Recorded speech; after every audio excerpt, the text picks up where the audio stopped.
kronologi, terus juga yang terkait apa saja, beserta dengan barang bukti apa, semuanya sih lengkap ya tadi Pak ya. Ada yang mau tambahkan? Ya, jadi tadi udah kita penuhi ya panggilan dari penyidik. Kita sudah sampaikan ada 23 pertanyaan yang sudah dijawab sama Densu, dan kita juga lampirkan bukti-bukti ya yang terkait dengan konten yang jadi persoalan ini ya. Jadi mudah-mudahan dalam waktu dekat ini terus bergulir dan kita harapkan ini cepat ada kepastian gitu ya secara hukum.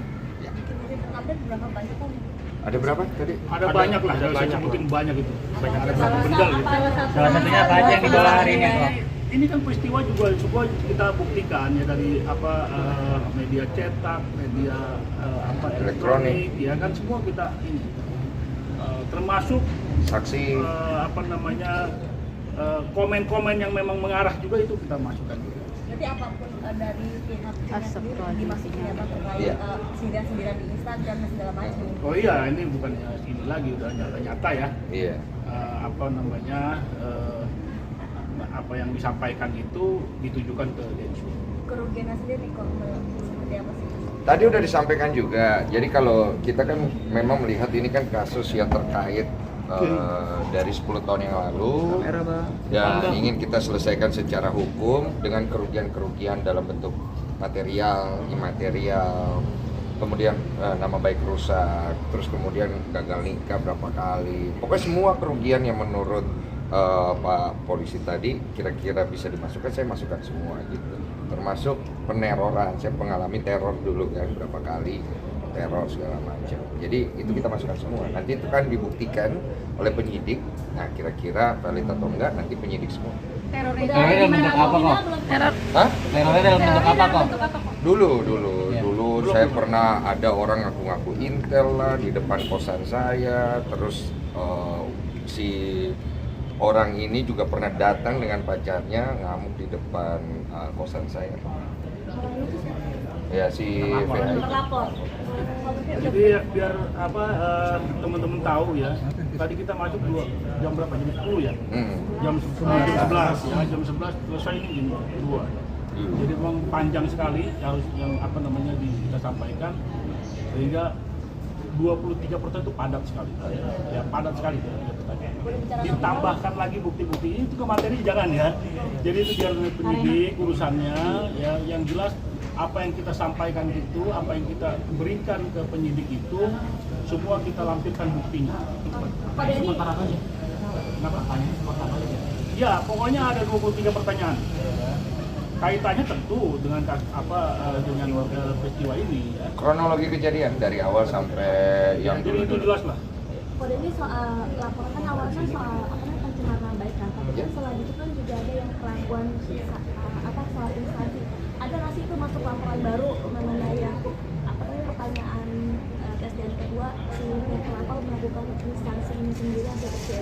Oh, kita masih fokus di pelaporan pertama dulu. Jadi pelaporan pertama ini yang menjadi fokus kita.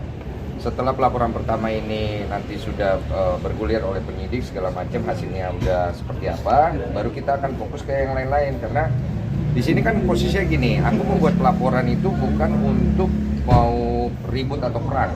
Saya membuat pelaporan untuk membawa kasus publik yang sudah 10 tahun ini untuk diselesaikan secara hukum. Karena kita mau menyelesaikan secara publik dari 2019 itu nggak kelar-kelar juga gitu loh. Jadi isu ini menurut aku cukup mengganggu. Dan kalau ditanya saya merasa dicemarkan gitu. Dan kalau beralibi bahwa itu bukan buat saya katanya seperti itu kan alibi dari pihak mereka. Nanti kita bisa buktikan itulah selama proses penyelidikan dan penyidikan. Ini kalau dia mau beralibi atau dia mau berdalih itu silakan, itu hak dia ya.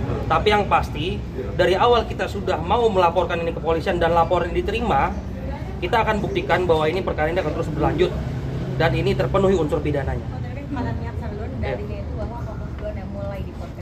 Ya, ini kan sebenarnya kan bukan masalah mulai dan memulai apalah. Saya juga nggak pernah ada ngomong nama dia di podcast. Saya juga ceritakan tentang saya punya pengalaman pernah difitnah.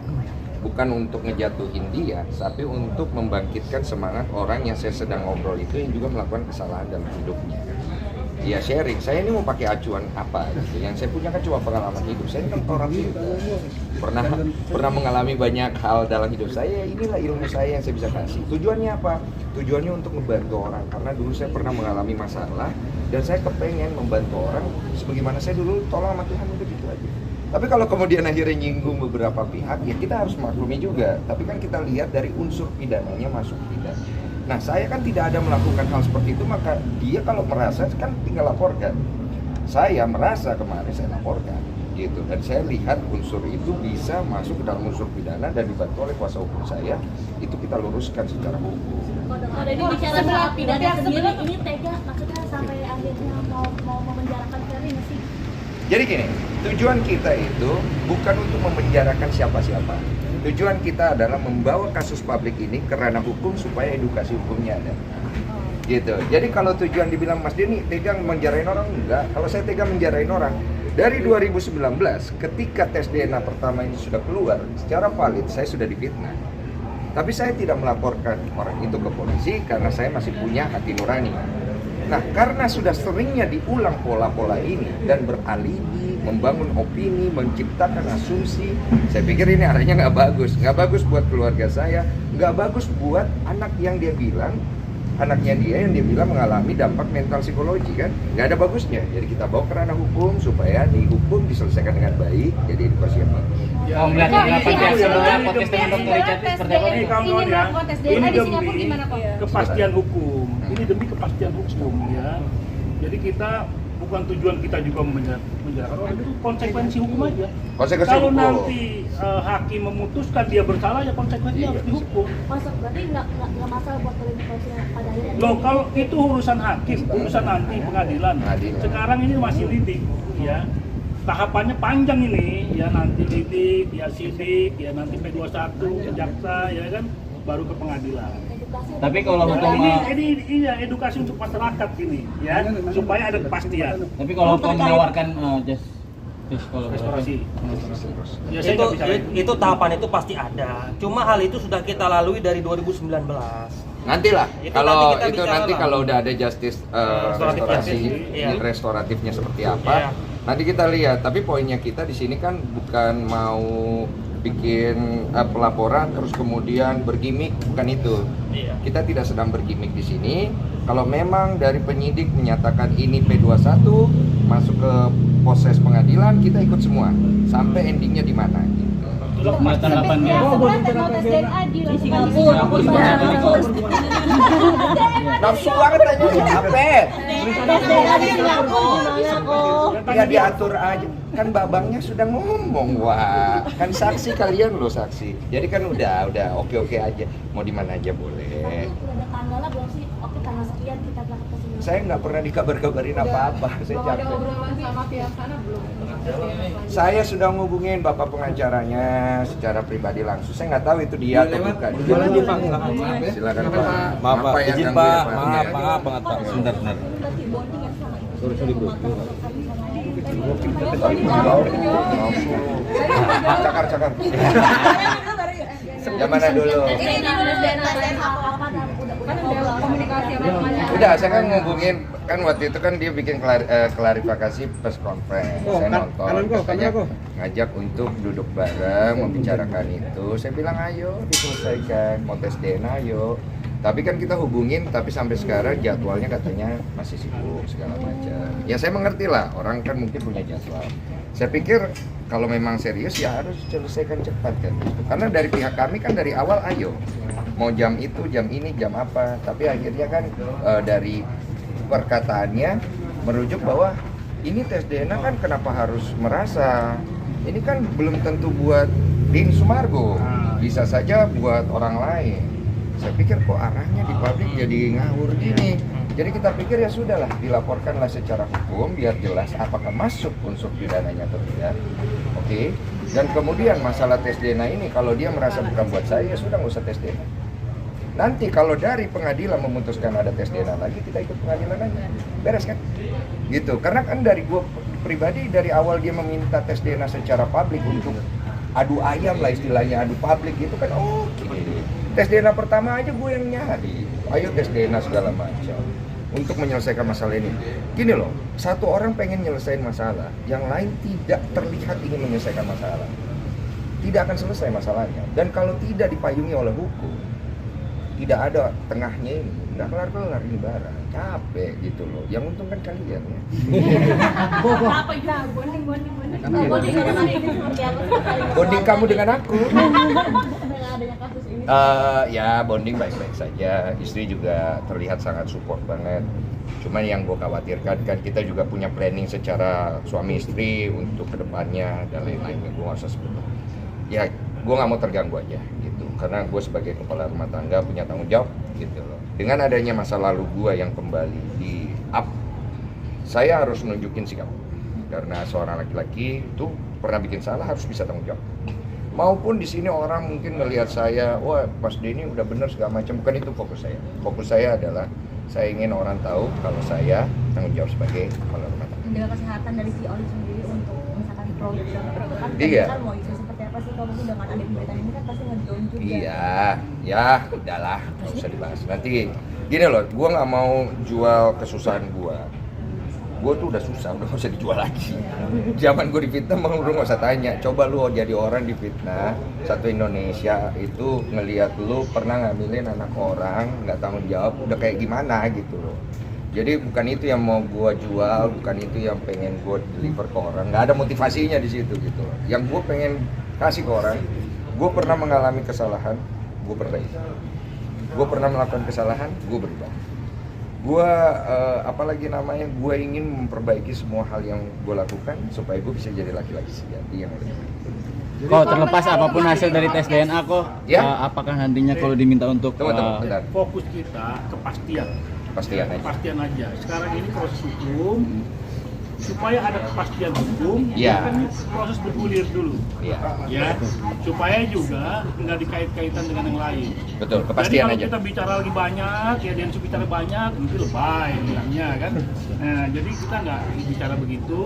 Yang jelas kita mau pasti ya, karena kita udah laporkan dan sedang berjalan prosesnya. Mudah-mudahan dalam waktu dekat ada pihak-pihak yang dipanggil. Ya udah bergulir nanti selesai itu sampai ke persidangan. Iya. terlepas dari apapun hasil Podcast gimana? Oh, tapi kalau pihak sana minta damai, apakah Wartawan. laporan ini juga selesai? Apa?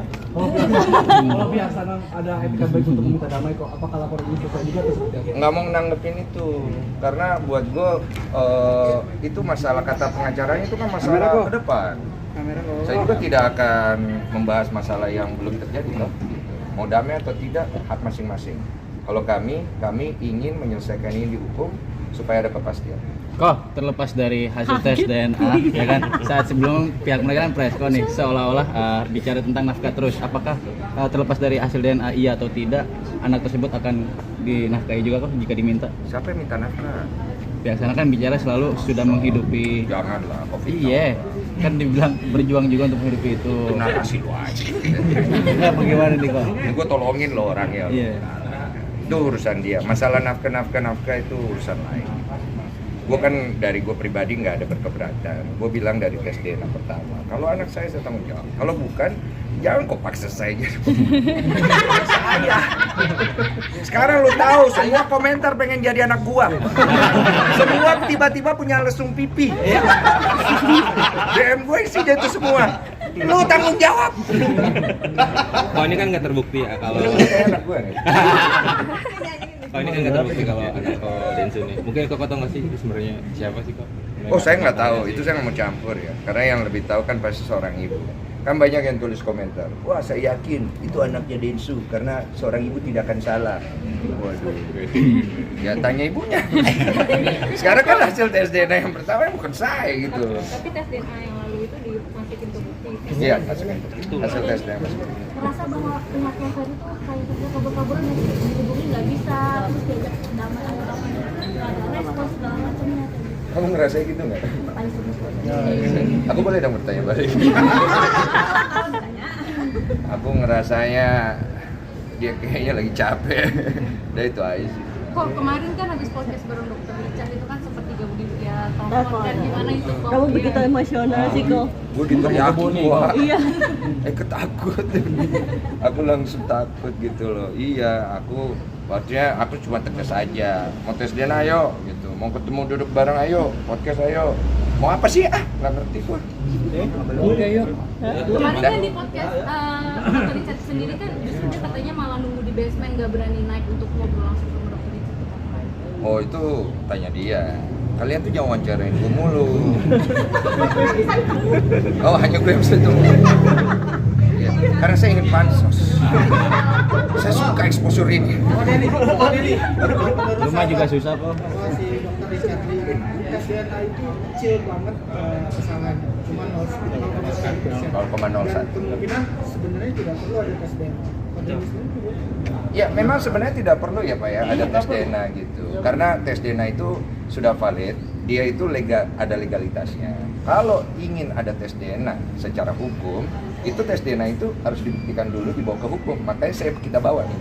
Kemudian hakim juga akan melihat kevalidan daripada tes DNA ini, dia akan memanggil pihak-pihak yang melakukan.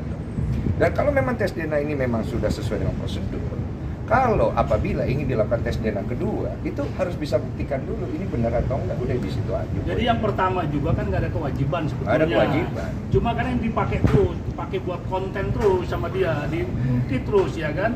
Nah kita bertanggung jawab supaya ini sama-sama lah kita tes DNA. Gini, saya tambahin. Ya kan? Yang pertama itu benar kata Pak Anwar, nggak ada kewajiban. Saya hanya melakukan ini karena ada konsekuensi moral dan juga tanggung jawab publik yang saya berikan untuk sebuah pembelajaran dan untuk sebuah tanggung jawab. Dan juga untuk sebagai informasi kepada pihak anak itu nanti. Karena anak ini sudah kemakan dari kecilnya, dia itu taunya, oh bapaknya Densu. Kita waktu itu tanya ke anak itu, mama saya apa manajer saya dulu tanya waktu kita mau ambil tes DNA pertama, bapakmu siapa? Bapak saya Densu. Kata siapa? Kata mama. Jadi ini kan anak ini kasihan. Jangan, maksudnya gini. Udah lah, nggak usah ngomong. Biar menarik kok, biar bisa tayang kok. Biar menarik. Menegaskan aja bahwa tes DNA itu benar tidak bisa